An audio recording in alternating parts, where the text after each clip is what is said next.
এইটা হচ্ছে কাসর আল বাতানের অর্থাৎ প্যালেস অফ দ্য কিংস, সেটার এন্ট্রান্স।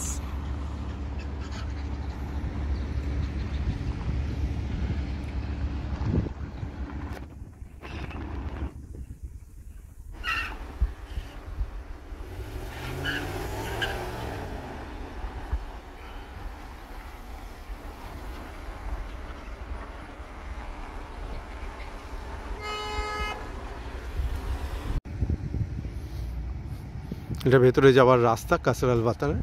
আমরা টিকিট কাউন্টারে দাঁড়িয়ে আছি, এখানে এরকম টিকিট এখন সন্ধ্যেবেলা।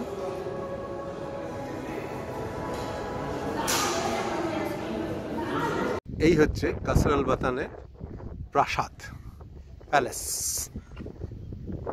President, vice president, crown Prince, তাদের সবার থাকার জায়গা, অফিসিয়াল রেসিডেন্স।